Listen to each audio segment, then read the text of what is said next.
Криво седи, право суди. Стара македонска поговорка. Не е така во последните неколку години со нашето судство со 2% поддршка. Право седи, криво суди. Тоа е мотото на македонското некорумпирано и неподмитливо судство. Се испраиле судии ко пушки, око не им трепнува, ама затоа судскиве одлуки искривоколчени, погазени, без потпора во законите, произволни како расказ на писател со 4-то оделение, подмачкани квалитетно. Што би рекол нашиот народ, од авион се гледа дека сте корумпирани, но судиите не се даваат. Здружени, сплотени ко еден, со честни исклучоци кои се бројат на прсти на една рака, тие упорно носат судски одлуки од кои ни се крева косата на главата, а вербата во правдата ни паѓа како една работа на 80 годишен старец. Нема правда, викаше цртаниот лик Калимеро, вечно неправдан, кој во овој момент може да биде комотно ставен на таблата на секој суд во Македонија, почнувајќи од основен, завршувајќи со уставен. Вакво избегнување на правдата има ретко во која земја и затоа оценката за целиот судски систем, односно судската власт, многу брзо се движи кон нула, кон едно големо ништо, што значи шансите да добиете правда во македонските судови се рамни скоро на нула. Имате повеќе шанси да добиете на лото, мислам на европското лото, затоа што нашето паѓа само за време на избори. Калимеро е веќе целиот народ во оваа држава, а правдата во стилот на дивиот запад е за гарантирана вредност само за силните и богатите риби, криминалците со силна политичка поддршка. И тоа си поминува како да е најнормално, заборавајќи го најважниот факт во оваа огромна корупција дека невините луѓе и компании го извлекуваат по дебелиот крај под налетот на криминалците и судската поддршка. Прашав еднаш еден експерт за право како можам јас како лаик да објаснам во лавиринтите на судството и законите и подзаконските акти што е тоа правда, а што е ескивирање на правдата под ореолот, нели, на корумпираното или коруптивно судство. Тој вака ми рече: најлесниот начин е здравата човечка логика. Ако некоја судска одлука нема логика, тогаш има корупција и неправда. Да ти објаснам пластично, ми рече. Во Македонија е забранета трговија со петарди и запаливи средства. Но, ако судството и обвинителството на некого му прифатат образложение дека илјадниците петарди кои му се запленети му се купени легално од фирма со приложување на некаква фактура, треба да се казни фирмата за недозволен увоз и трговија со петарди, а лицето за шверц со петарди. Тоа е здравата логика. Ако судот го ослободи, значи дека е корумпиран. Се е кажано со овој беззначаен пример. Да не зборуваме за судските одлуки за болницата во Тетово, за автобусот и осудениот шофер, за ослободувањето на десетици политичари фатени во криминал и корупција. Тоа е, ако дојдете на суд, не барајте правда, затоа што сте обичен човек. Или можеби не сте. Вие сте од оние можеби другите, што седите по кафеаните и партиските штабови со судиите и обвинителите и го зголемувате нивниот имотен лист. Се во интерес на вашата правда.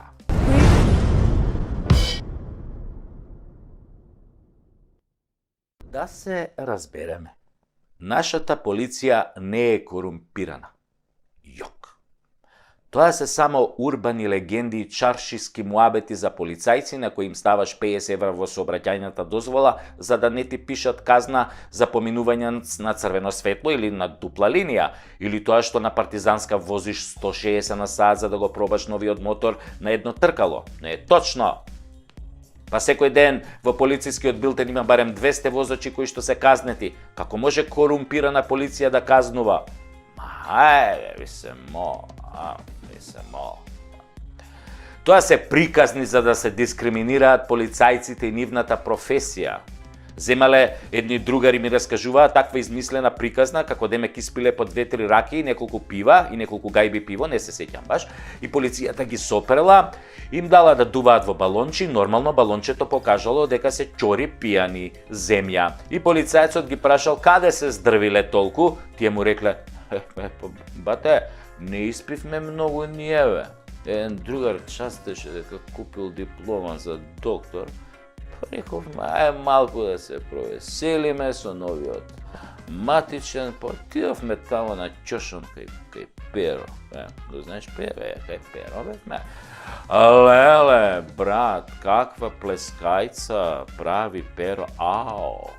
Абе, од овдека вака ја плеска, вака тука, шлак, награди ја плеска, Перо, тука не се депилира, абе, 2 прста, тоа млеченка шкавал има у тоа плескајцата, бе.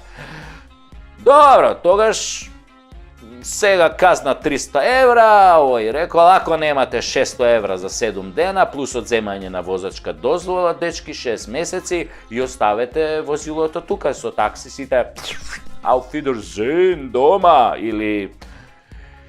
И другаров дрвопијан, или овака му вика, што бе брат, абе неам бе 300 евра, неам 600, неам куќе кај да ме укаса бе брат, бе све изедов, све сум испил, имам само 100 евра. Еве ги 100 евра, тука ми спијат у десниот джеп, 100 евра. Може за 100 евра само да си одиме? Многу ми се моча, бе, господин полицаец. Многу ми се моча. Ама полицајциве да ти биле честни и неподмитливи и му рекле, не оди, бе, тоа така, брат. Ти сакаш да не подмитиш? Сега ќе те уапсиме. И другаров онака ќорпијан. Не, бе, друже полицаец. Абе, какво подмитување, какви бакрачи? Јас само сакам да одите до кај Перо и да пробате од тоа плескајцата, вака што ја плеска, вака тука шлак, тука што ја плеска, вака награди таа плескајцата со фамилиите, да си отидете тамо, да ја пробате плескавица. Бе, многу работите, бе, брат. Дај, бе, малку искочите со жените кај Перо на плескајци, однесете ги, бе. Не бе, нема шанси, му рекол тој колегата на сообраќајниот полицаец кој седел во полицискиот автомобил. Мојата жена не јаде мелено месо, бе, само бифтече јаде, бе, крезлички, јагнешко, така, ребренца, јагнешки. И другиот мој другар исто се понудил. Брат, слушај, ја ке пуштам од картицата кај Перу уште едно певче. Какви плескајци, бе, тоа селјаци јадат плескајци, бе, не заебај, има брат, жена ти е многу паметна и сигурно има коефициент на интелигенција ко Никола Тесла 300, многу е паметна, бе, па знае она што сака, бифтече, винце, има атмосфера.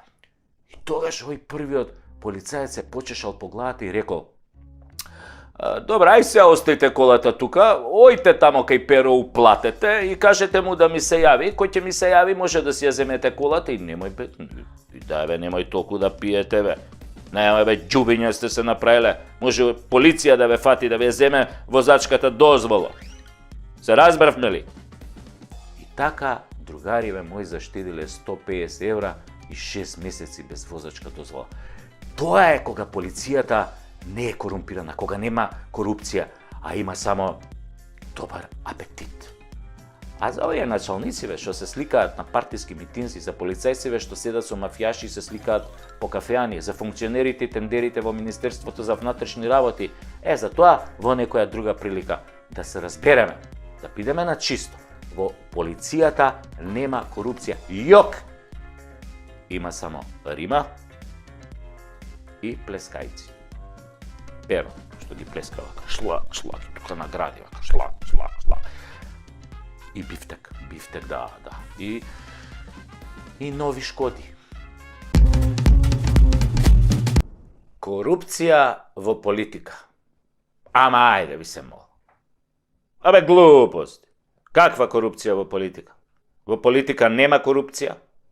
Таму имаме борба со корупцијата. Нон-стоп борба.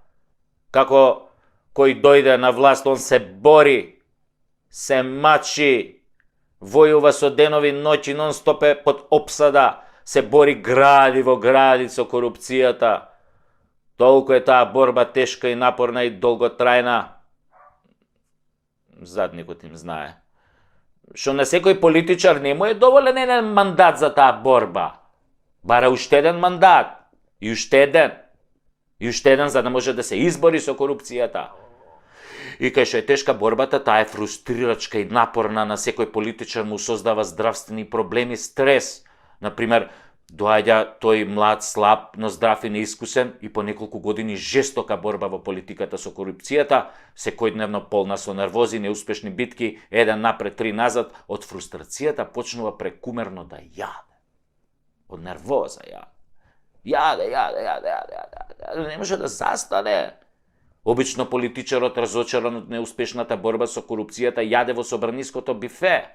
И тоа строго бифтек, заради тоа што протеините те прават посилен во борбата, да може да ја победи корупцијата. И така, стресен, уморен, фрустриран од борбата со корупцијата, политичарот малку така ќе качи некое килце, после 10 кила, па 20 кила, па тогаш мора да купи нови одела, нови кошули, бидејќи не може да се бори против корупцијата во оделот Битпазар, со кој дошол во парламентот и со чели кинески некој тамо. Не бе, таа борба бара квалитетни материјали кои не се кинат така лесно, која ќе се зграпчиш за шија со противникот. Затоа материјалите мора да бидат квалитетни, оделата строго Hugo Boss или Бицијани, а чевлите од 700 евра, под 700 евра не се признава чевла, затоа што, како вика народната поговорка, со гол газ не се оди на свадба, ниту се фаќа риба.